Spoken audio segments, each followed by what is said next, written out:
What happens when a living legend sits down for what should be a celebration of her legacy, only to have the host dig into the most painful chapters of her life without warning? What happens when respect turns to interrogation, and a simple interview becomes a minefield of personal trauma? That's exactly what unfolded when Chaka Khan appeared on Jennifer Hudson's talk show. And what started as a friendly conversation quickly spiraled into one of the most uncomfortable moments in daytime television history. Before we get into what went down, make sure you hit that subscribe button and drop a comment below telling me who you think was in the wrong here, because this situation is way more complicated than it seems. The day started like any other taping. Chaka Khan walked onto the set looking absolutely stunning, wearing a flowing purple ensemble that matched her legendary status. The audience erupted in applause, giving her the standing ovation she deserved. Jennifer Hudson came out from behind her desk with a huge smile, arms open wide for a hug.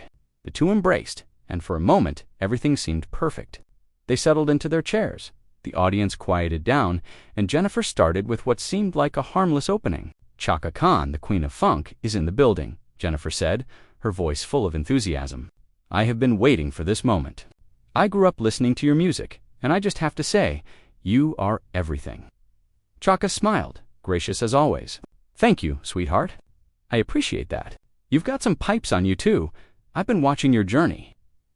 "That means the world coming from you," Jennifer replied, leaning forward. "Now, I want to dive right in because there's so much to talk about. Your career spans over 5 decades. You've won 10 Grammys. You've influenced countless artists. But I want to start by talking about the beginning. Take us back to when you were just a girl in Chicago with a dream."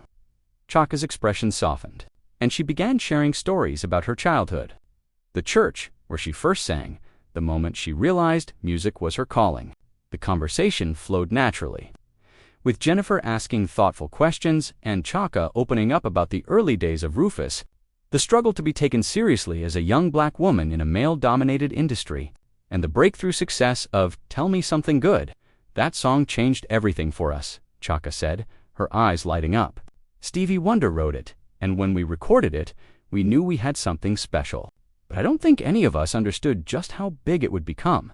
And it launched you into superstardom," Jennifer added. "But with that success came a lot of pressure, didn't it?" "Oh, absolutely," Chaka nodded. "You go from being a regular person to having your face everywhere. People wanting pieces of you, expectations that you didn't even know existed. It's a lot to handle, especially when you're young."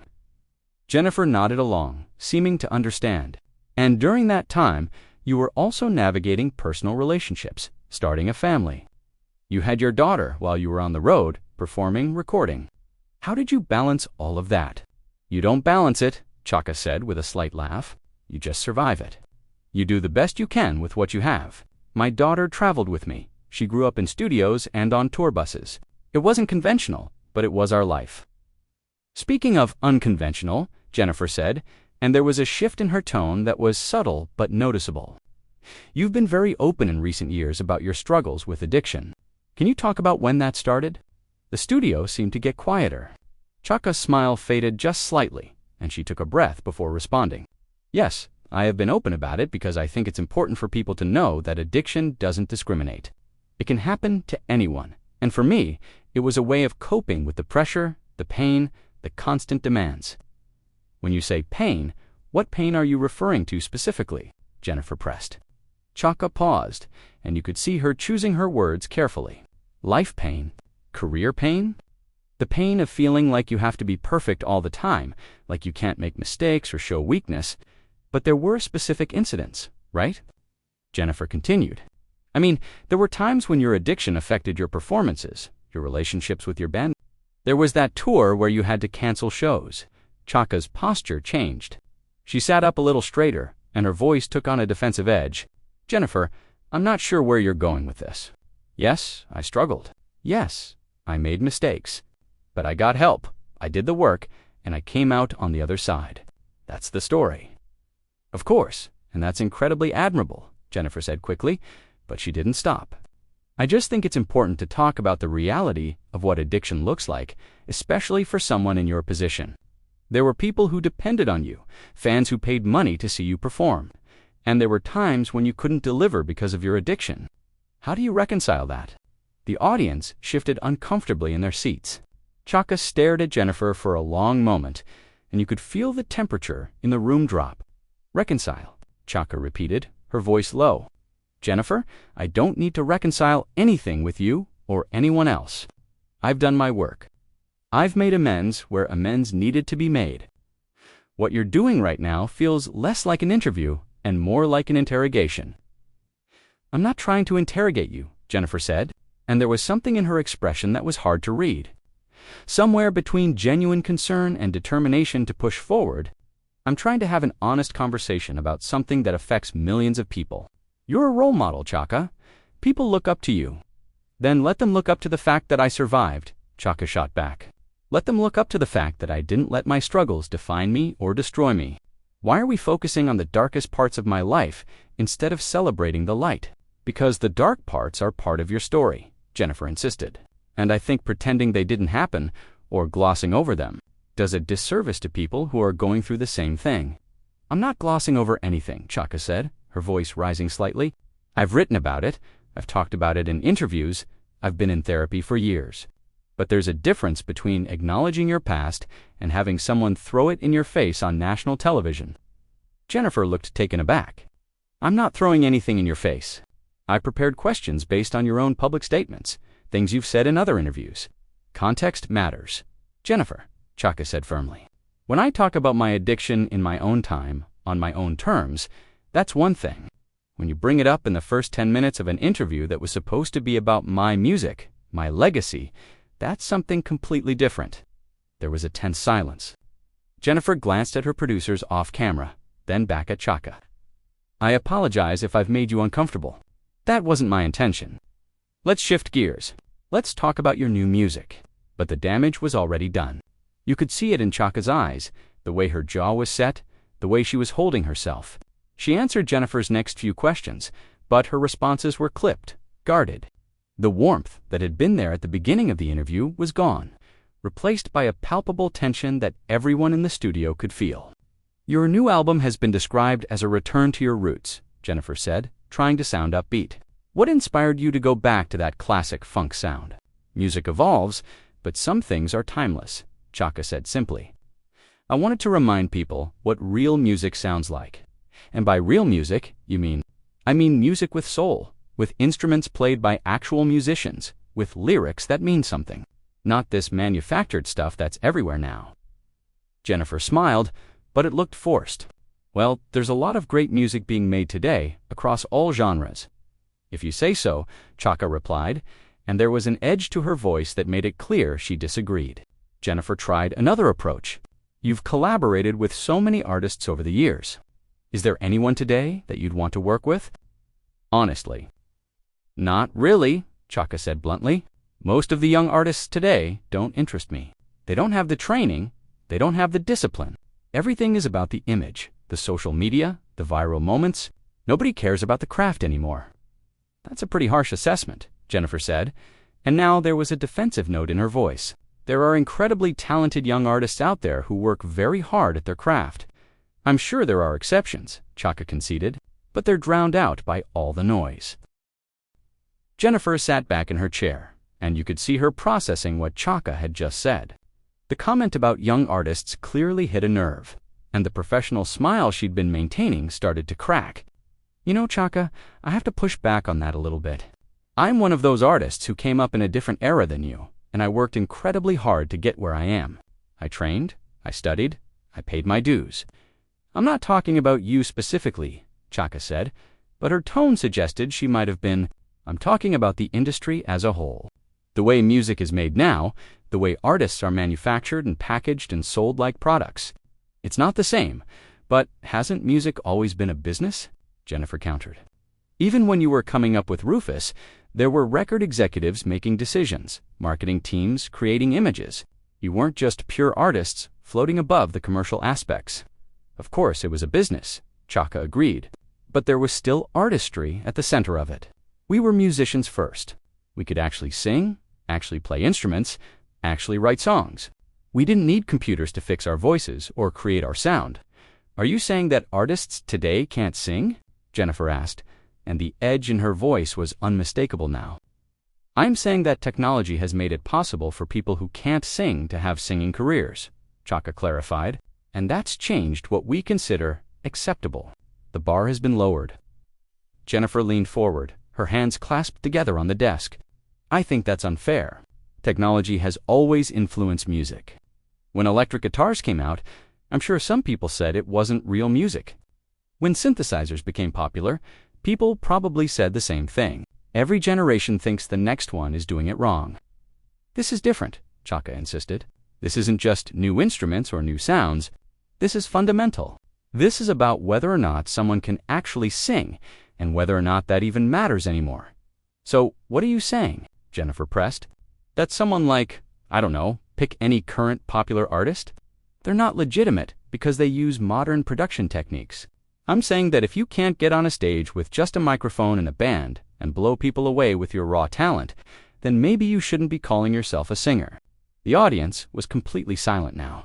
You could feel the discomfort radiating through the studio. Jennifer's expression had shifted from friendly host to something much more guarded, almost combative. That's a very narrow definition of artistry.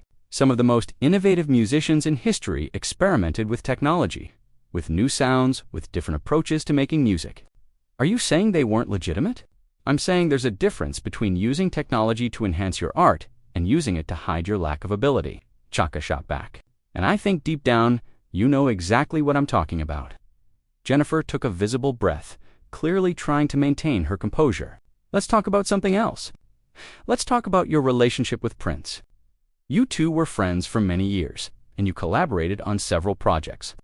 What was he like to work with? Chaka's expression softened slightly at the mention of Prince. Prince was a genius, a true genius. He understood music in a way that very few people do. Working with him was like going to school. Every session was a masterclass. He was also known for being very particular, very demanding, Jennifer added. Did you two ever clash creatively? Of course we did, Chaka said with a small smile.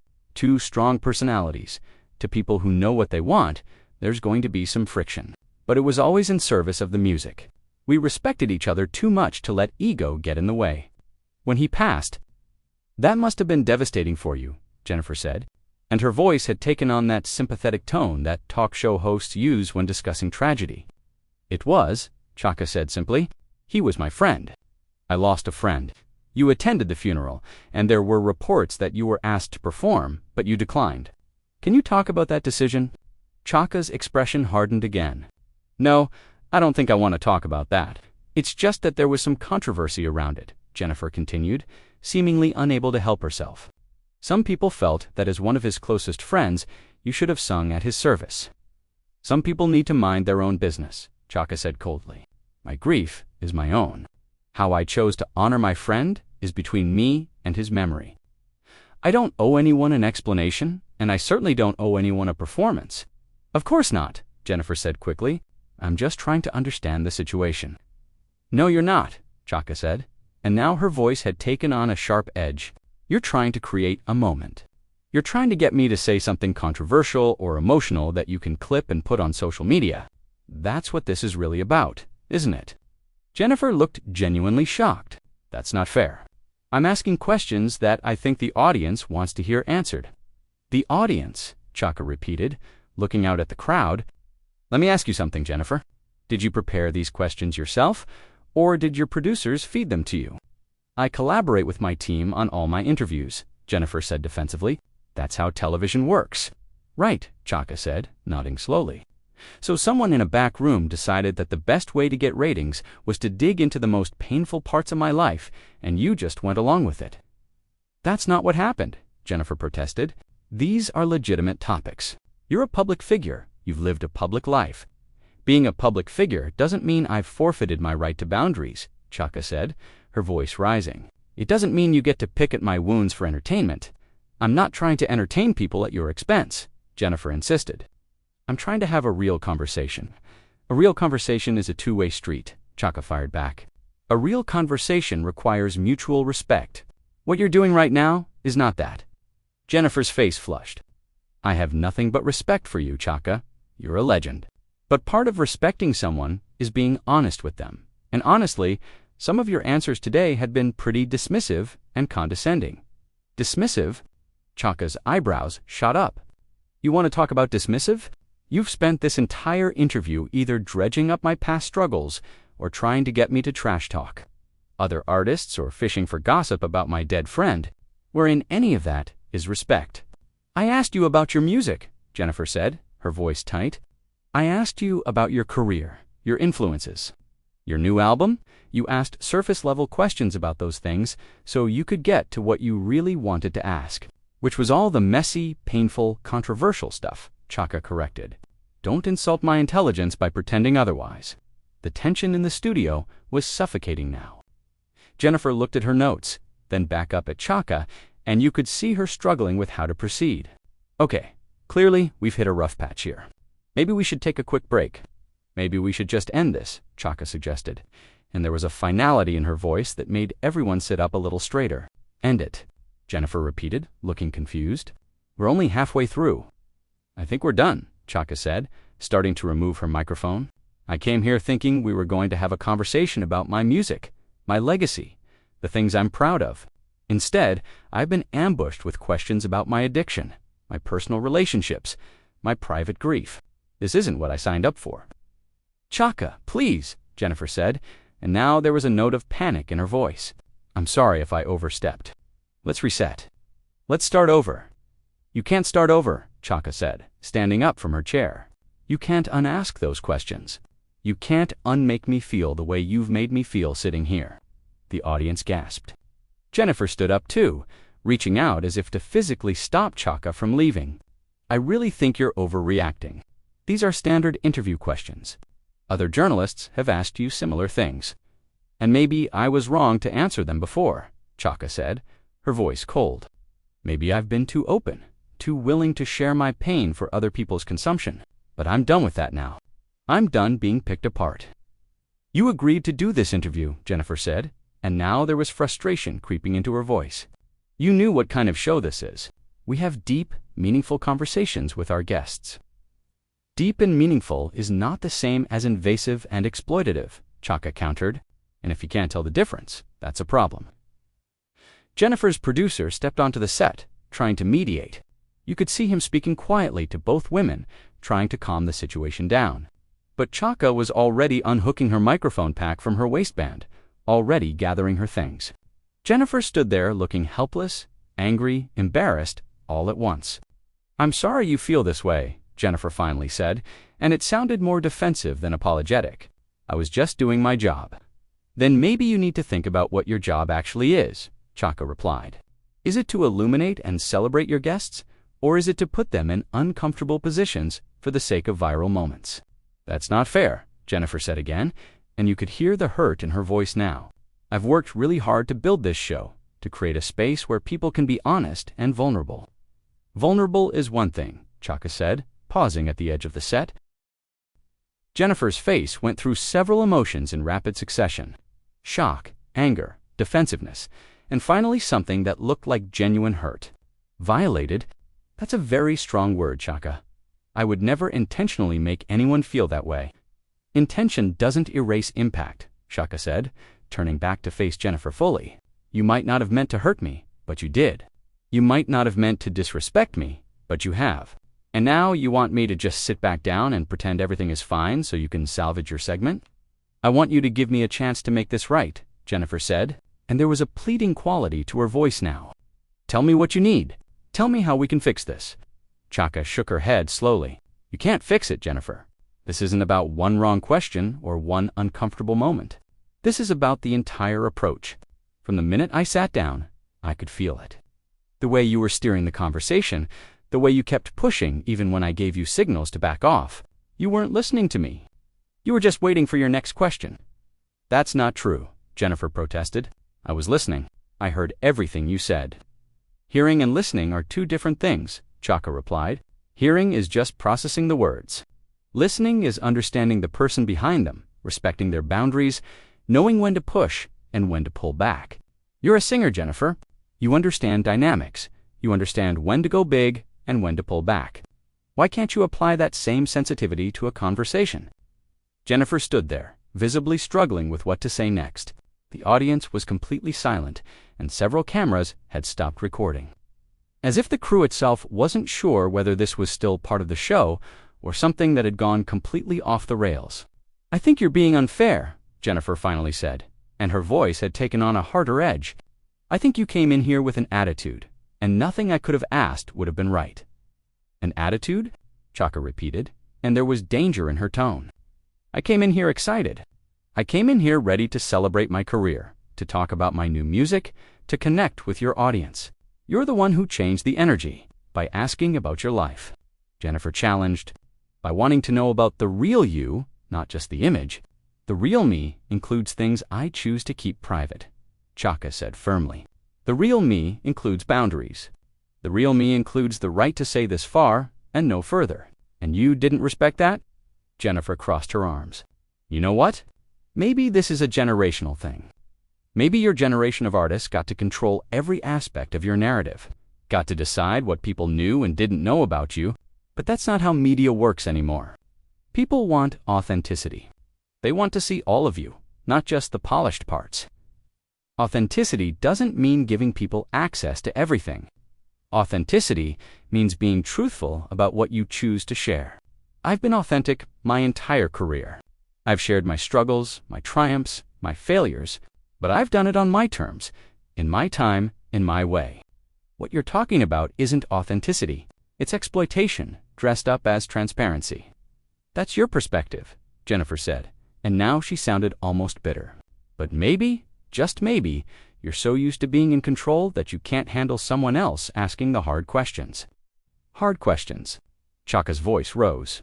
"You think asking me about the worst moments of my life, about my addiction, about my grief, about controversies from years ago, you think those are hard questions? Those are easy questions, Jennifer. Those are lazy questions. Hard questions would be asking me about my creative process, about how I've maintained my voice after 5 decades, about the technical aspects of my musicianship. Hard questions would require you to actually know something about music, about artistry, about the craft. But that would take research, understanding, genuine curiosity. It's so much easier to just pull up old tabloid stories and rehash them for ratings." Jennifer's jaw clenched. "I did my research. I know your music inside and out. I grew up listening to you. Then why didn't we talk about the music?" Chaka demanded. "Why didn't you ask me about the chord progressions in Ain't Nobody, or the vocal arrangements on Sweet Thing, or the production techniques we used on Ask Rufus? Why didn't you want to go deep on the actual art instead of the personal drama?" "Because people connect to the personal stories," Jennifer said. "Because that's what makes you human, what makes you relatable." "I'm plenty human without airing out my trauma for entertainment," Chaka shot back. "And if that's the only way you know how to connect with your audience, through pain and struggle and controversy, then I feel sorry for you." That hit Jennifer hard. You could see it in her face, the way she flinched, the way her expression hardened. "You don't need to feel sorry for me. I've built a successful career, a successful show. People love what we do here. Do they love it, or are they just addicted to the drama?" Chaka asked pointedly. "Are you giving them something of value, or are you just feeding them gossip with better lighting?" "How dare you," Jennifer said, her voice shaking slightly. "How dare you come on my show and insult what I've built? I've worked too hard, overcome too much, to have you stand here and diminish it." "I'm not diminishing your work," Chaka said, her voice softening slightly. "I'm questioning your methods. There's a difference. You're talented, Jennifer. You're incredibly talented. But talent without wisdom, without empathy, without respect for the people you're interviewing, that talent can become a weapon. And right now, that's what it feels like. Like you're wielding your platform as a weapon instead of using it as a bridge." Jennifer's eyes were glistening now, and you couldn't tell if it was anger or hurt or both. "I don't know what you want from me, Chaka," I apologized. "I offered to change direction. I asked you what you needed, and you're still standing here attacking me." "I'm not attacking you," Chaka said, and now her voice was calmer, almost sad. "I'm trying to make you understand why I'm leaving. I'm trying to give you feedback that might help you do better next time. But if you're going to be defensive, if you're going to make this about you being the victim, then you're not ready to hear it." "The victim?" Jennifer's voice cracked. "You're the one walking off my show, making me look bad in front of my audience, in front of my team. How am I the villain here?" "You're not the villain," Chaka said quietly, "but you're not blameless either. We both played a part in how this went wrong. The difference is, I'm willing to own mine. I should have spoken up sooner. I should have stopped you the first time you crossed a line. But I didn't, because I'm a professional, and I wanted to give you the benefit of the doubt. I wanted to believe you'd find your way back to center. But you didn't. You kept pushing, kept digging, kept looking for the moment that would make good television. And now here we are. Jennifer wiped at her eyes quickly, trying to maintain some composure. So that's it. You're just going to leave. That's it, Chaka confirmed. I'm going to walk off this set, get in my car, and go home. And hopefully, you're going to think about this conversation. Really think about it, and maybe approach your next interview a little differently. And what about me? Jennifer asked, her voice small. What am I supposed to do with a half-finished interview? That's not my problem to solve, Chaka said, not unkindly. You're a creative person. I'm sure you'll figure something out. Maybe you use this as a teaching moment. Maybe you talk to your audience about boundaries, about respect, about what went wrong here today. Or maybe you edit it all out and pretend it never happened. Either way, that's your choice to make. Jennifer looked down at her desk, at her notes, at the carefully prepared questions she'd never get to ask. This is going to be everywhere. People are going to talk about this for weeks. Probably, Chaka agreed. But that's the risk you take when you build a show around intimate conversations. Sometimes those conversations don't go the way you planned. Sometimes your guests push back. Sometimes you have to face the consequences of your approach. I never meant to hurt you, Jennifer said again, and this time it sounded more genuine, less defensive. I believe you, Chaka said softly, but impact matters more than intention. Remember that for next time. With that, Chaka Khan turned and walked off the set. The cameras kept rolling, capturing every step she took toward the exit. The stunned faces of the crew, the uncomfortable silence that filled the studio. Jennifer stood there alone on her set, looking small and lost, her carefully constructed show falling apart around her. The audience didn't know whether to applaud or remain silent. Some people started clapping tentatively, supporting Chaka's decision to stand up for herself, while others sat frozen, processing what they'd just witnessed. Jennifer looked out at them, and you could see her trying to pull herself together, trying to remember how to be a host, how to salvage something from this disaster. We're going to take a break, she finally said, her voice barely above a whisper. We'll be right back. But everyone in that studio knew there was no coming back from this. The damage was done, the moment was over. Asterisk, so what do you think? Was Chaka right to walk off, or should she have stayed and worked it out? Drop a comment below and let me know your thoughts. And if you haven't already, hit that subscribe button and drop your comment below.